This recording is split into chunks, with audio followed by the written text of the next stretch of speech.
Hello, beautiful master numbers.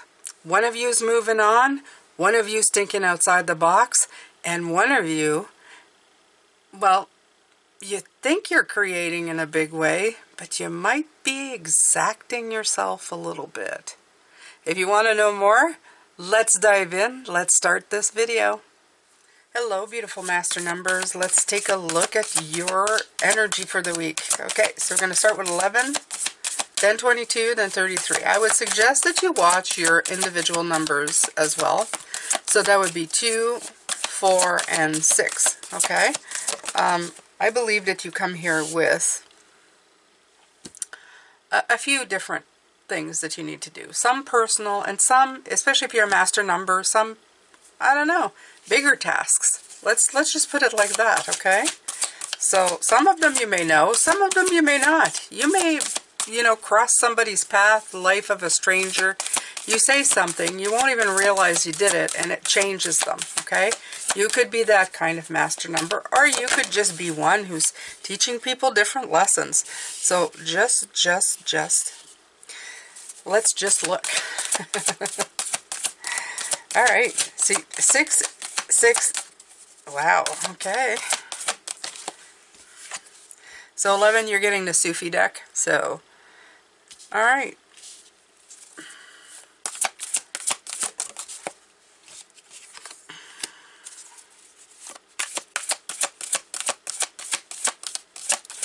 There's definitely a journey happening here, okay? There's a journey happening, and there's stuff being, yeah.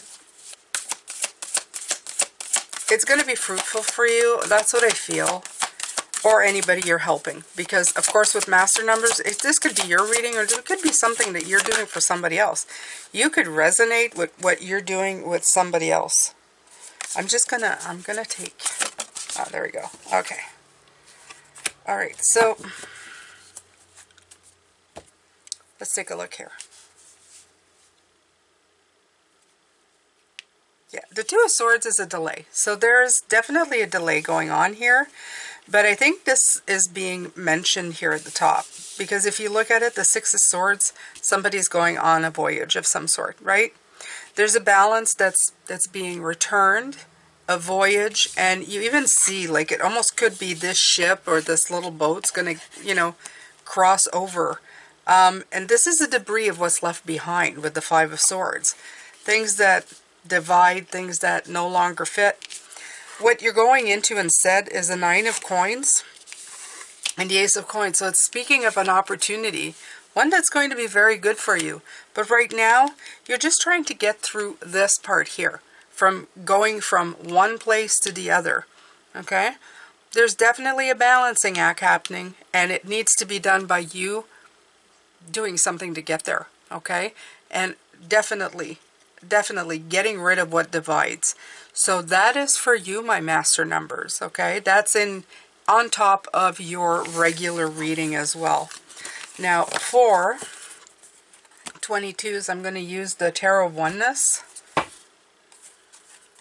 These are the decks that I used in a weekly for the 3 lines. So when you watch yours, you'll see all 3 decks, but for the masters, I use them individually. 22s, my 4s, my Emperors.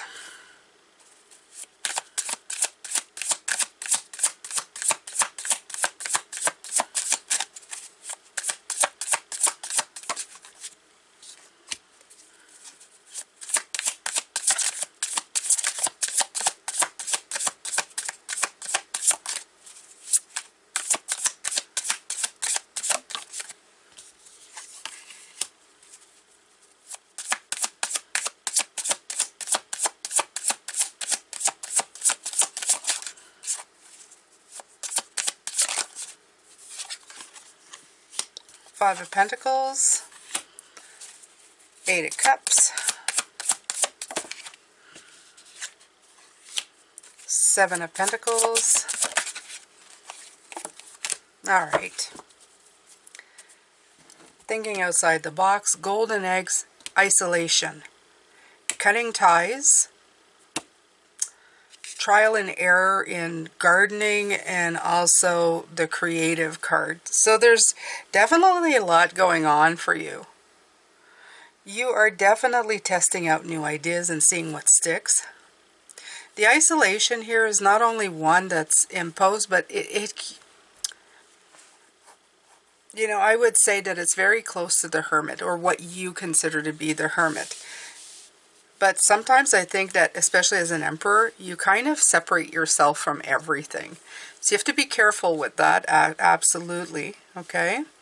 You're going to be cutting ties with something, absolutely. And it's after a moment of really taking the time to look at what's there.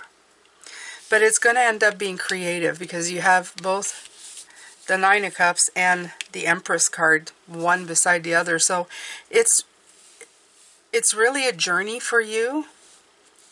It's going to feel very serious, but everything does for you, my emperors. And this could be somebody that you're helping as well. So I'm just going to leave that here.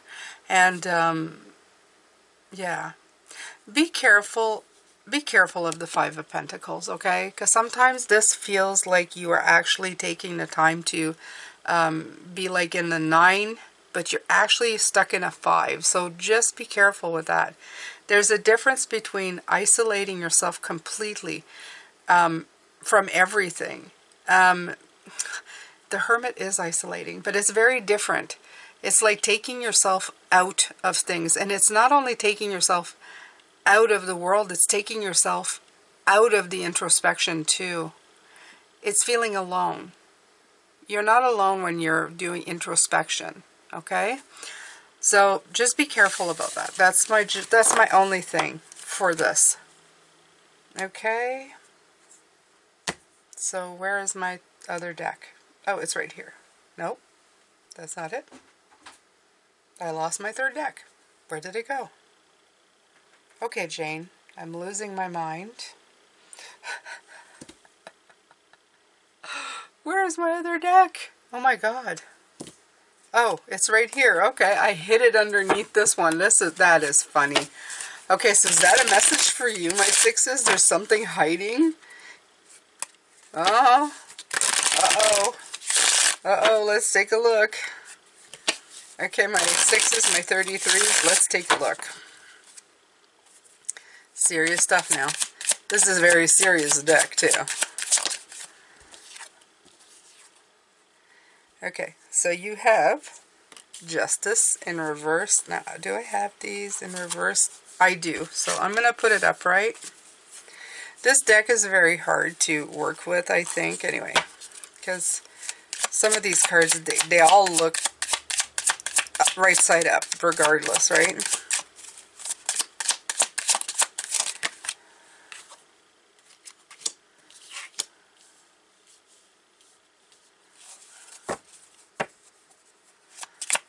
Okay, you got Justice, you got the Empress, Ace of Wands, Eight of Wands, and the Page of Swords. Interesting. Okay. I always have a hard time with this deck. And the Eight of Swords. Okay, so let's it's very pippy, so. Okay. Right at the top you have very seated lady figures, okay, let's say, with an Ace of Wands. Right away, I know that the Empress is not a very rigid figure, but in this deck, she's giving me that impression, or she's making me feel as such.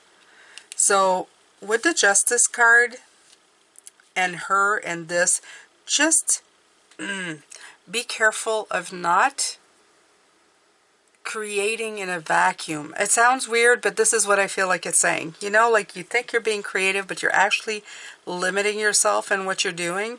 It's like an eye for an eye instead of, you know, looking at everything. An eye for an eye is very exact justice, and that's what I'm trying to think. This feels very exact, and it's hard to do exact fire. This is what I'm feeling. So the Eight of Wands is asking you to move in a very, in a way that's going to progress you with these. And also the Page of Swords right here is saying the same thing to me, right? They think that you're going in a pace that's creative and you're making yourself believe that it is, because the Page of Swords does that a lot. It kind of talks about just, you know, creating from what he knows, but he's very limited because he's the page, right? He's not the king or the queen. So just be careful about that. You have the Eight of Swords talking about a block, and that's definitely what I'm thinking here. So this could be you or somebody else. Look outside the box, because I'm thinking this feels like you think you're creating major things from what you have. There's more out there. It feels like you're creating from an exact blueprint, and that blueprint is not the only one out there. So I'm going to leave you with that. That's it. That's all I'm going to say about that. And hopefully, you know, you'll go, oh, that's what Jane was talking about. And this is what I'm talking about.